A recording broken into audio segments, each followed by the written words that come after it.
qui s'appelle Gabriel Peretz. Gabriel Peretz, à la tête d'une société qui est bien connue, a fait livrer 104 tonnes d'armes à la présidence de la République au deuxième semestre 2022. Ces armes sont en partie encore stockées à l'ancien aéroport Léopold Sédar Senghor et font l'objet de distributions régulières et notamment de placements dans des caches dans certains espaces du territoire sénégalais de façon à pouvoir être mobilisés en cas de crise politique.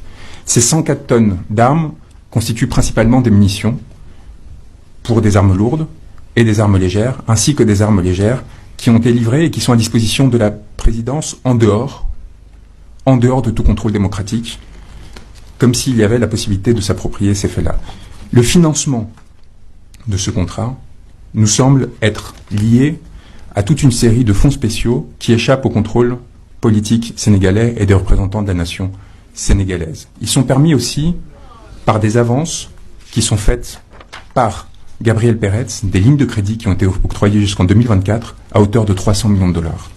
Nous avons une attestation de la maison militaire de la présidence de la République, du colonel Adama Gaye, complice de crimes contre l'humanité, pour avoir, je cite, je sous-signais colonel Adama Gaye, gouverneur militaire du palais, certifie par la présente que les matériels énumérés ci-dessous, fournis par la société Adecon Ltd, seront exclusivement réservés à l'usage du palais présidentiel.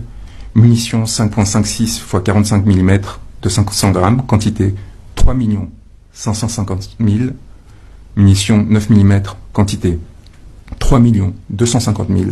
Munitions 7,62 mm, quantité 210 000. Plus de 7 millions de munitions. Je cite ce document de la présidence de la République, de sa maison militaire, signé par Adama Gaye, 7 millions de munitions exclusivement réservées à l'usage du palais présidentiel, livré, document signé 11 octobre 2022. Dans quel régime politique qui se veut démocratique, une présidence de la République se fait livrer à usage exclusif 7 millions de munitions? Et quelles sont ses intentions dans la perspective de l'après? Gabriel Peretz a procédé à ces livraisons